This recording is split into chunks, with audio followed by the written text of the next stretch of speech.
에, 그 유명한 사피엔스, 유발 하라리의 사피엔스를 강독을 합니다. 여러분들이 이것저것에서 그 요약한 부분만 들었을 거야. 한 시간이라든지 그 정도 못 돼서. 근데 여기서는 이제 전체 강독을 합니다.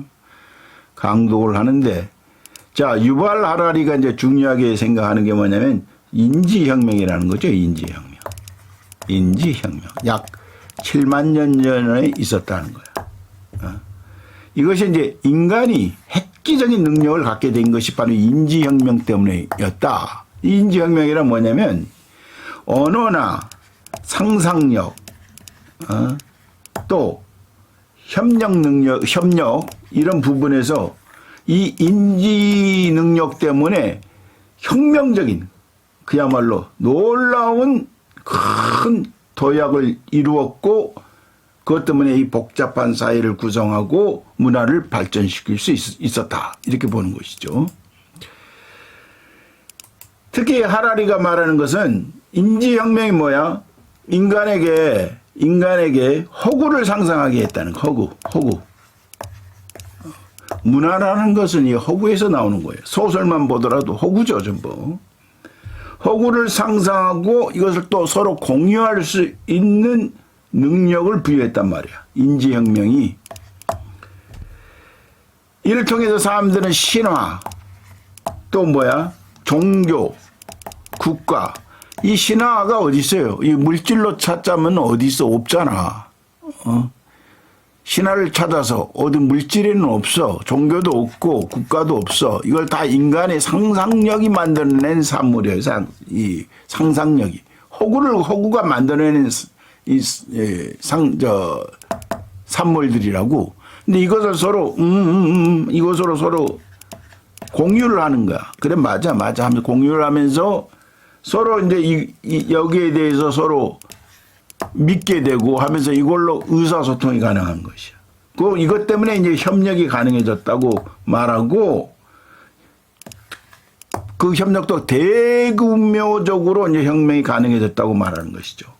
그러니까 이 능력 때문에 이 인지 능력 때문에 상상으로 이 허구를 만들어낼 수 있는 이 능력 덕분에 인간은 다른 동물들보다 훨씬 더 복잡한 사회적 구조를 만들고 환경을 지배할 수 있었다. 이렇게 이제 보는 것이죠. 자, 이제 본문으로 들어가서 이제 강독을 합니다. 별로 중요치 않은 동물 이렇게 시작되지요. 약 135억 년 전 빅뱅이라는 사건이 일어나 물질과 에너지, 시간과 공간이 존재하게 됐다. 그전에는 이런 게 없었지. 근데 135억 년 전이라고 하는데 이제 뭐 137억 년 전, 138억 년 전 이렇게도 말하기도 해요. 우주의 이런 근본적 특징을 다루는 이야기를 우리는 물리학이라고 말하지. 물리학이다. 이렇게 말하고 있단 말이야. 물질과 에너지는 등장한 지 30만 후에 원자라 불리는 복잡한 구조를 형성하기 시작했다. 원자는 모여서 분자가 되고 원자, 분자 및 그 상호작용에 관한 이야기를 우리는 화학이라고 부르죠. 케미스트리. 약 38억 년 전 지구라는 행성에 모종의 분자들이 결합해 특별히 크고 복잡한 구조를 만들었다. 즉 생명이 탄생한 것이죠. 38억 년 전에. 생물에 대한 이야기는 생물학이라 부른다. 약 7만 년 전 호모사피엔스 종에 속하는 생명체가 좀 더 정교한 구조를 만들기 시작했다. 문화가 출현한 것이죠. 그 후 인류 문화가 발전한 과정을 우리는 역사라고 부른다. 역사의 진로를 형성한 것은 세계의 혁명이었다. 약 7만 년 전 일어난 인지혁명은 역사의 시작을 알렸다. 인지혁명이 있었고 처음으로 이제 인지혁명이 있었던 거죠. 인지혁명이 7만 년 전, 그 다음에 농업혁명, 12,000년 전 발생한 농업혁명. 농업혁명은 역사의 진전 속도를 빠르게 했다. 그리고 과학혁명이 시작된 것은 불과 500년 전, 과학혁명. 500년 전. 7만 년 전 인지혁명, 12,000년 전 농업혁명, 과학혁명은 500년 정도 됐어. 500년 정도. 그런데 이 과학혁명은 역사의 종말을 불러올지도 모르고 뭔가 완전히 다른 것을 새로이 시작하게 할지도 모른다. 우리가 지금 AI로 때문에 아주 정말 중요한 획기적인 이 변화기에 우리가 좀 접어들고 있는 거죠. 이들 새 혁명은 인간과 그 이후 생명체에게 어떤 영향을 끼쳤을까? 그것이 이 책의 주제다. 인류는 역사가 시작하기 오래전부터 존재했다. 현대 인류와 아주 비슷한 동물은 약 250만 년 전 출현했지만 수없이 많은 세대 동안 그들은 같은 지역에 서식하는 다른 수많은 동물들보다 딱히 두드러지지 않았다. 우리가 200만 년 전에 동부 아프리카에서 하이킹을 한다고 상상해보자. 우리가 마주칠 인간 군상의 모습은 오늘날과 그리 다르지 않을 것이다. 걱정스러운 표정으로 아기를 안고 있는 여인, 진흙탕에서 즐겁게 노는 어린이들, 사회의 규범에 반항하는 흥분한 젊은이들, 그저 평화롭게만 지내기만을 원하는 무기력한 노인들, 동네 미인들에게 좋은 인상을 남기고 싶어 주먹으로 가슴을 두드리는 총각들, 오래전부터 이런 광경들을 본 현명하고 나이든 우두머리 여성, 이들 원시 인류는 서로 사랑하고 놀면서 친밀한 관계를 형성하기도 하고 지위와 권력을 위해 경쟁하기도 했다. 하지만 이것은 침팬지, 개코 원숭이, 코끼리도 마찬가지였다. 인간이라고 해서 특별한 점은 없었다. 당시에 아무도 짐작하지 못한 사실이 있었다. 당시에는 아무도 이들 원시 인류의 후손이 언젠가 달 위를 걷고 원자를 쪼개고 유전자 코드를 해독하며 역사책을 쓰리라는 사실을 상상조차 하지 못했다. 선사 시대 인류에 대해 우리가 알아야 할 중요한 점은 그들이 그다지 중요치 않은 동물, 주변 환경에 별 영향을 미치지 못하는 점이었다는 것이다. 종이었다는 점이다. 별일 없었다는 거야, 인간도. 그들은 고릴라, 반딧불이, 해파리보다 딱히 더 두드러지지 않았다.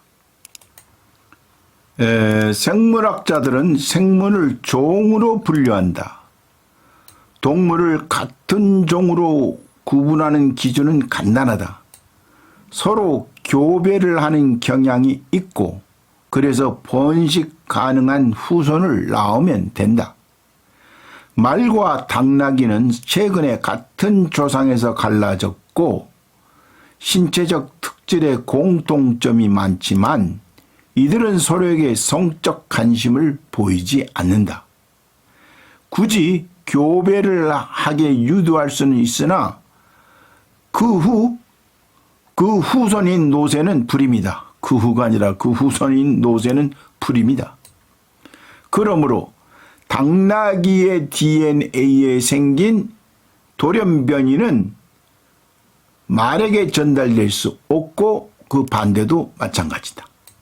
그 결과 두 동물은 각기 다른 종으로 분류되며 각자 다른 진화의 길을 걷는다. 이와 대조되는 경우는 불도그와 스페니얼이다. 둘은 매우 달라 보이지만 같은 종이다. 동일한 DNA 정보를 공유한다는 뜻이다. 이들은 교배를 하고 그들이 낳은 강아지는 자라서 다른 개와 짝을 지며 많은 새끼를 낳는다. 동일한 DNA 정보를 공유한다는 게 이제 그런 차이죠. 같은 조상에게서 진화한 각기 다른 종들을 묶어서 속이라고 부른다. 사자와 호랑이, 표범과 재규는 표범 속에 속하는 다른 종이다. 같은 조상에서 나왔죠. 그런데 이제 각기 다른 종들이 된 것을 우리가 속이라고 그래. 사자, 호랑이, 표범, 재규. 표범 속에 속하는 각기 다른 종이다. 생물학자들은 두 개의 라틴어로 생물에 학명을 붙인다. 속이 먼저 나오고 종은 그 뒤에 쓴다. 예컨대 사자의 학명은 판테라 레오로 판테라 속에 속하는 레오종이라는 뜻이다. 속의 상위에 있는 것이 과다. 패밀리, 과. 고양이과, 사자, 치타, 집고양이, 객과, 늑대, 여우, 짝갈, 코끼리과, 코끼리, 메모더스, 마스토돈 등이 그런 애다. 같은 과에 속하는 모든 동물은 동일한 선조의 후손이다. 예컨대 모든 고양이과 동물은 약 2,500만 전에 살았던 조상을 공유하고 있다. 가장 작은 고양이에서 무서운 사자에 이르기까지 모두 마찬가지다. 호모 사피엔스도 마찬가지로 하나의 과에 속한다. 이 엄연한 사실은 역사에서 가장 은밀히 숨겨진 비밀이었다. 오랫동안 호모 사피엔스는 스스로를 다른 동물과 동떨어진 존재로 속한 과가 없는 동물인 것처럼 형제, 자매, 또 사촌도 없고 가장 중요하게는 부모도 없는 동물인 것처럼 보려고 했다. 하지만 이것은 사실이 아니다. 좋든 싫든 우리는 거대 영장류라는 크고 유달리 시끄러운 과의 한 일원이다. 현생종들 중 우리와 가까운 친척으로는 침팬지, 고릴라, 오랑우탄이 있고 가장 가까운 것은 침팬지다. 불과 600만 년 전 단 한 마리의 암컷 유인원, 꼬리 없는 원숭이 유인원이 딸 둘을 낳았다. 이 중 한 마리는 모든 침팬지의 조상이, 다른 한 마리는 우리 종의 할머니가 되었다. 호모 사피엔스는 이보다 더 불편한 사실을 계속 비밀로 해왔다. 인류가 스스로 숨겨온 비밀이라는 거예요. 오늘날 우리에게 문명화되지 않은 사촌들이 많을 뿐 아니라 과거에는 형제 자매도 적지 않았다는 사실이다. 지난 1만 년간 우리 종은 지구상의 유일한 인간 종이었기 때문에 우리는 스스로를 유일한 인류라고 생각하는데 익숙해 있다. 하지만 인간이란 말의 진정한 의미는 휴맨, 호모 속에 속하는 동물이고, 호모 속에는 사피엔스 외에도 여타의 종이 많이 존재했다. 더구나 그리 멀지 않은 미래에 우리는 사피엔스가 아닌 인류와 다시 한번 경쟁할지도 모른다. 이는 책의 마지막 장에 살펴볼 주제다. 이런 논점을 명확하게 하기 위해 나는 호모 사피엔스 종의 이론들을 지칭하는 표현으로 사피엔스라는 용어를 주로 사용하겠고, 인간이란 표현은 인류란 표현은 휴먼, 호모 속에 속하는 현존하는 모든 종을 지칭하는 의미로 쓰겠다. 인류는 약 250만 년 전 동부 아프리카의 오스트랄로피테쿠스에서 진화했다. 오스트랄로피테쿠스는 우리보다 더 오래된 유인원의 한 속으로서 남쪽의 유인원이다. 오스트랄로피테쿠스가 남쪽의 유인원이란 그런 뜻이라는 거예요. 약 200만 년 전 이들 원시의 남성과 여성은 고향을 떠나 여행을 시작해 북아프리카, 유럽, 아시아의 넓은 지역에 정착했다. 인류 집단은 지역에 따라 각기 다른 방향으로 진화했다. 북유럽의 눈 덮인 숲에서 살아남기에 좋은 특질과 인도네시아의 찌는 듯한 정글에서 살아남는 데 필요한 특질이 서로 다르기 때문이다. 그 결과 서로 다른 여러 종들이 생겨났고 과학자들은 여기에 거창한 라틴어의 이름을 붙였다. 유럽과 서부 아시아의 인류는 호모 네안데르탈렌시스, 그 네안데르 골짜기에서 온 사람이라는 것이죠. 흔히 말하는 네안데르탈인으로 진화했다. 이들은 우리 사피엔스보다 덩치가 크고 근육이 발달한 덕분에 유라시아 서부에서 빙하기의 추운 겨울에 잘 적응했다. 아시아의 좀 더 동쪽 지역에는 호모 에렉투스가 살았다. 이 에렉투스, 이들은 똑바로 선 사람이라는 뜻이죠. 에렉투스, 이들은 그 지역에서 200만 년 가까이 살아남아 가장 오래된 인간의 종이 되었다. 우리 사피엔스가 이 기록을 깰 가능성은 희박해 보인다. 호모 사피엔스가 지금부터 1000년 후에 존재할지 여부도 의심스러운 마당에 200만 년은 우리와는 동떨어진 시간이다.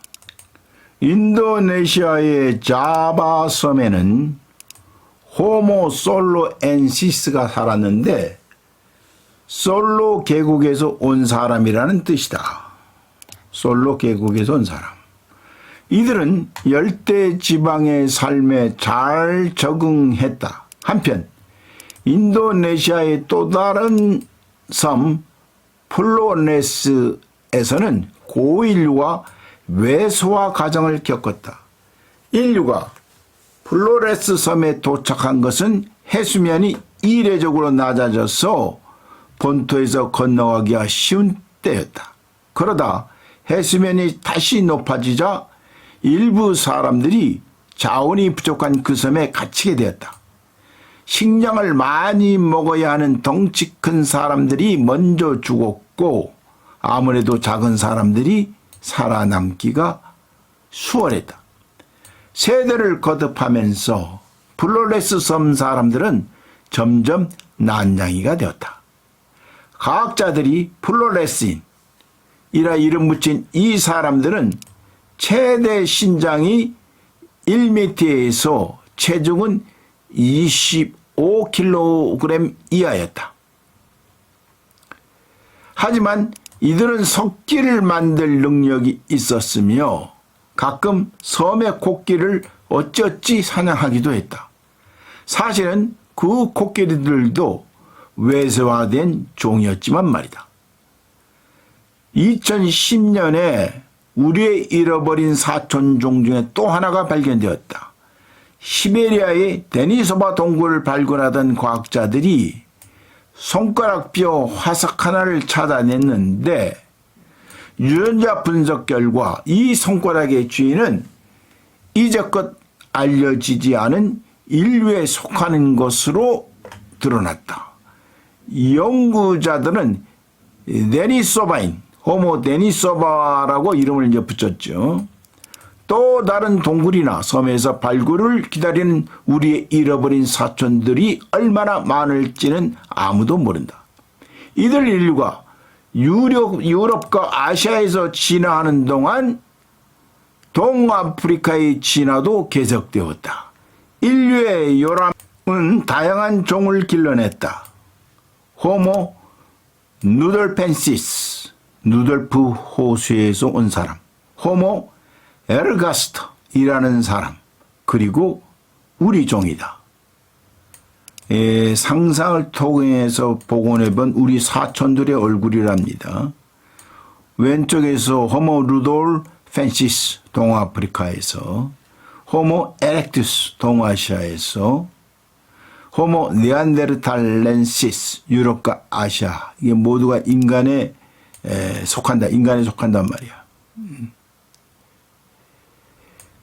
우리는 뻔뻔스럽게도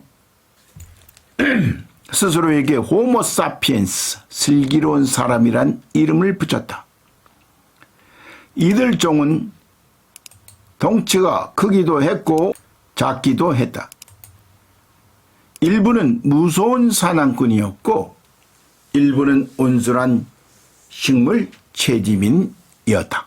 하나의 섬에서만 사는 종도 있었지만 대륙을 방랑한 종이 많았다. 하지만 모두가 호모 속에 속해 있었다. 모두가 인간이었다는 것이죠.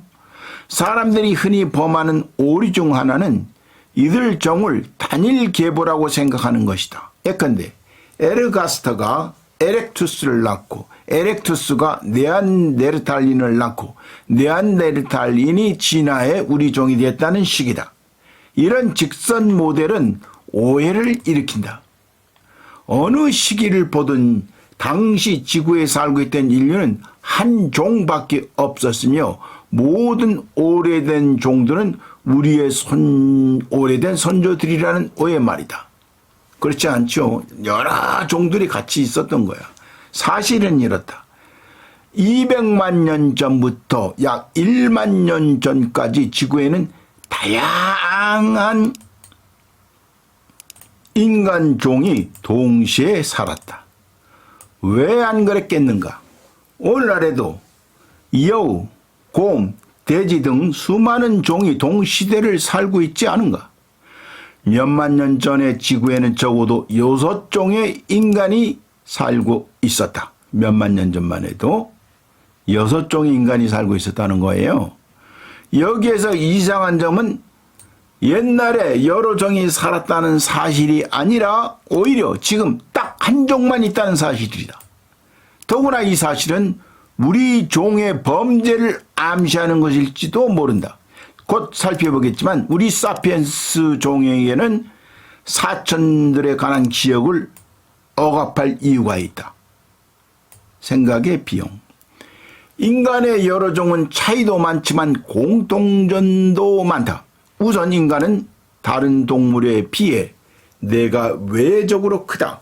인간 먼저 크다는 거야. 뇌가 무게가 60kg인 포유동물의 뇌는 보통 200세제곱센티미터인데 반해서 250만 전에 살았던 가장 초기의 인류는 뇌 용적이 600세제곱센티미터였다. 센터였고 현대 사피엔스는 평균 1200에서 1400세제곱센티미터에 달한다. 네안데르탈인의 뇌는 이보다 더 컸다. 우리는 진화 과정에서 큰 뇌가 선호되는 것을 구태여 뇌를 굴려볼 필요도 없을 만큼 당연한 일로 여긴다. 우리는 자신의 높은 지능에 현혹된 나머지 지적 능력은 크면 클수록 좋다고 가정한다. 하지만 만일 그렇다면 지금쯤 고양이과에서도 미적분을 할 수 있는 개체가 출현했을 것이고 개구리는 지금쯤 나름의 우주 계획을 출범시켜야 하지 않겠는가. 몸에 비해서 이렇게 클 거 아니야. 실상을 말하자면 커다란 뇌는 자원을 고갈시키는 밑빠진 독이다. 무엇보다 갖고 다니기가 어렵다. 커다란 두개골 안에 들어 있으면 더 그렇다. 심지어 연료도 많이 소모한다. 호모사피엔스의 뇌는 무게의 2 내지 3%를 차지할 뿐이지만 뇌가 소모하는 에너지는 신체가 휴식 상태일 때 전체의 25%나 된다. 반면에 다른 유인원의 뇌가 소모하는 에너지는 신체가 휴식 상태일 때 전체의 8%에 불과하다. 고인류는 뇌가 커지면서 두 가지 대가를 지불했다. 첫째, 식량을 찾아다니는데 더 많은 시간을 썼다. 둘째, 근육이 퇴화했다. 국방 예산을 교육 부분으로 전용하는 정부처럼 인류는 근육에 쓸 에너지를 뉴런에 투입했다. 이것이 아프리카의 대초원에서 살아남기 좋은 전략이었다고 성급히 결론을 내려버릴 수는 없다. 침팬지는 호모사피엔스와 논쟁을 벌여 이길 수는 없지만 인간을 헝겊 인형처럼 찢어버릴 완력을 가지고 있지 않은가. 오늘날 우리의 큰 뇌는 좋은 성과를 올리고 있고 덕분에 우리는 자동차와 총을 만들 수 있다.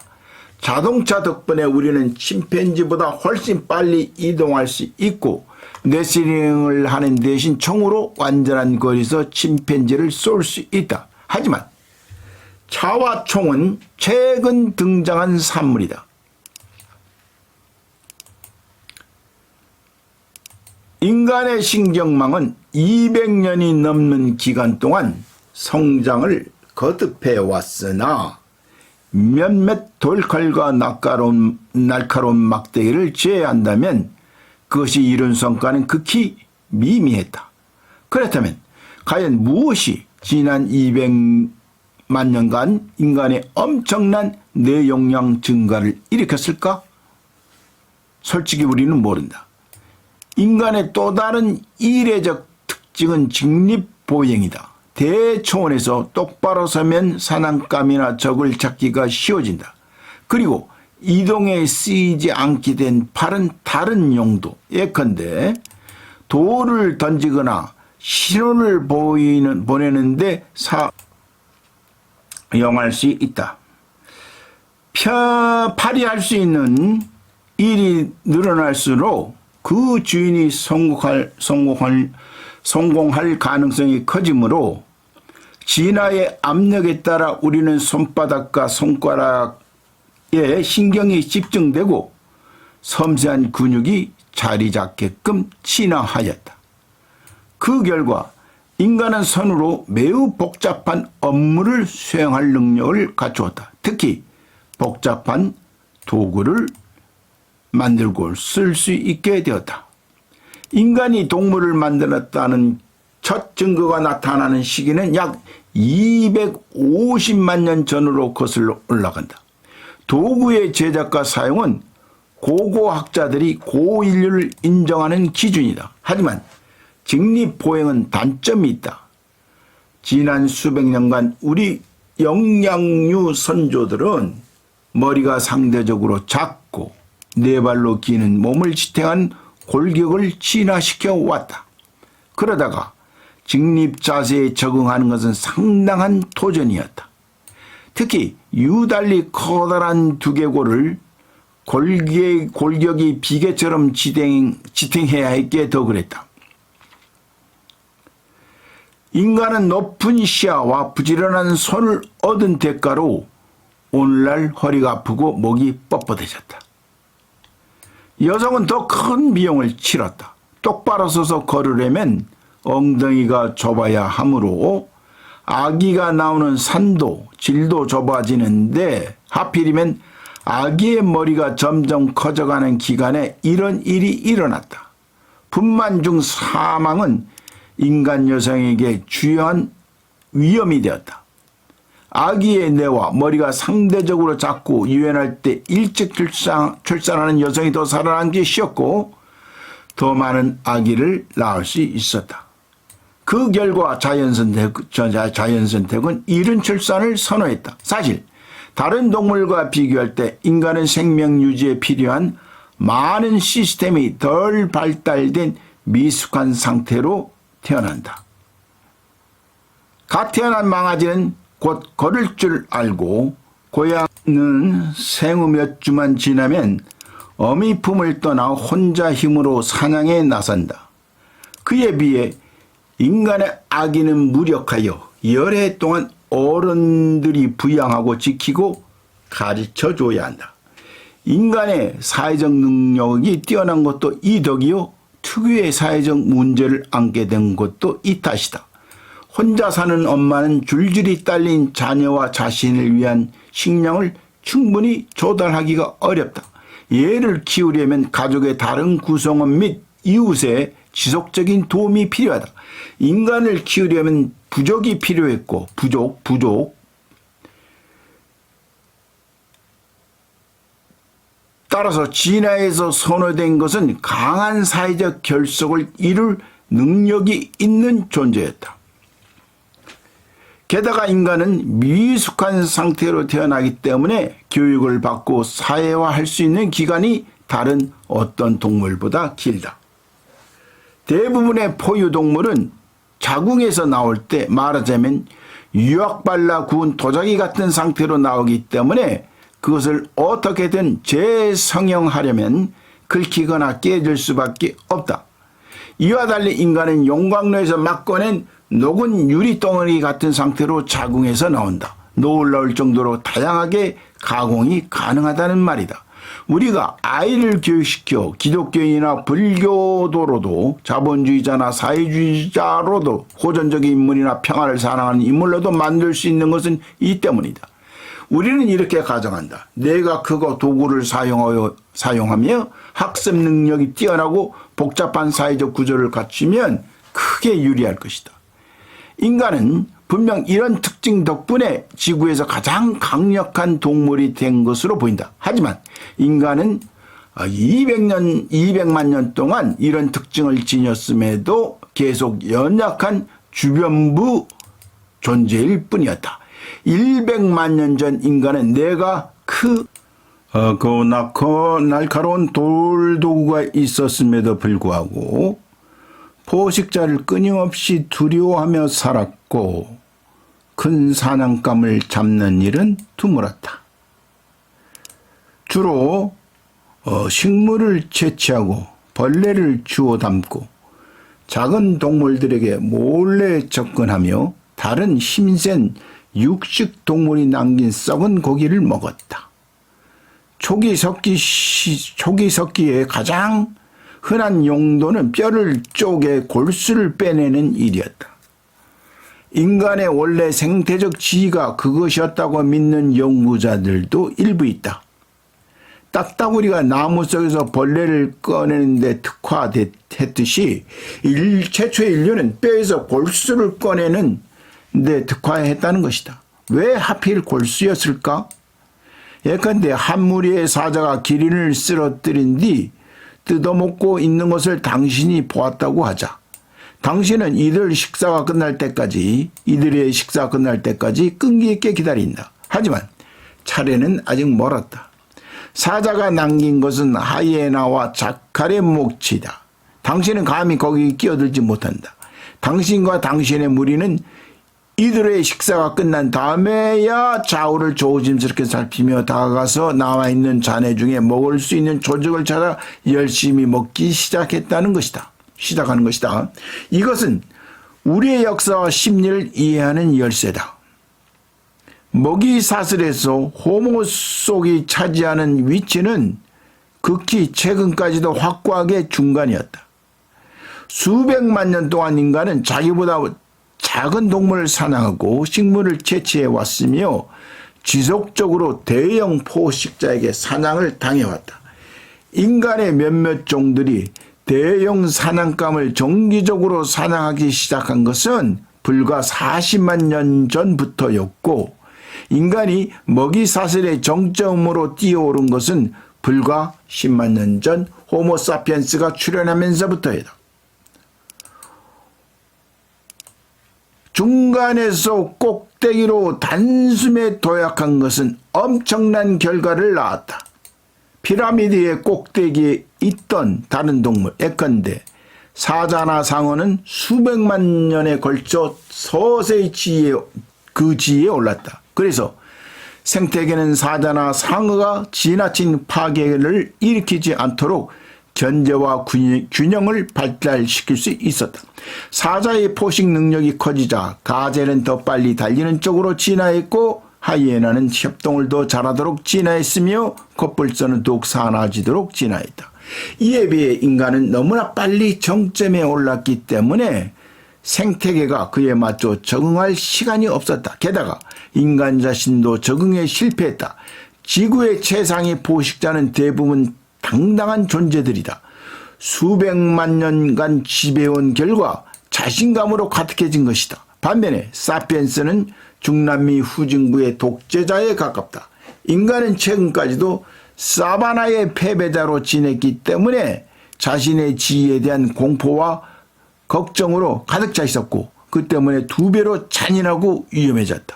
치명적인 전쟁에서 생태계 파괴에 이르기까지 역사적 참사 중 많은 수가 이처럼 너무 빠른 도약에서 유래했다.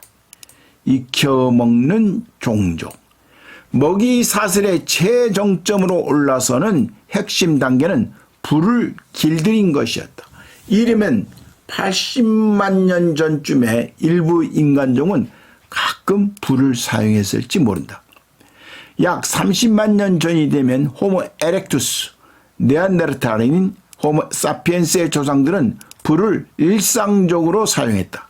이제 인간은 빛과 온기에 믿을 만한 원천이자 배회하는 사자에 대항할 수 있는 치명적인 무기를 가졌다. 심지어 이후 얼마 뒤부터 인간은 자기 주변에 일부러 불을 놓았을지도 모른다. 불을 조심스럽게 잘 지르면 통행이 불가능하던 잡목숲을 사냥감이 우글거리는 최고의 초원으로 바꿀 수 있다.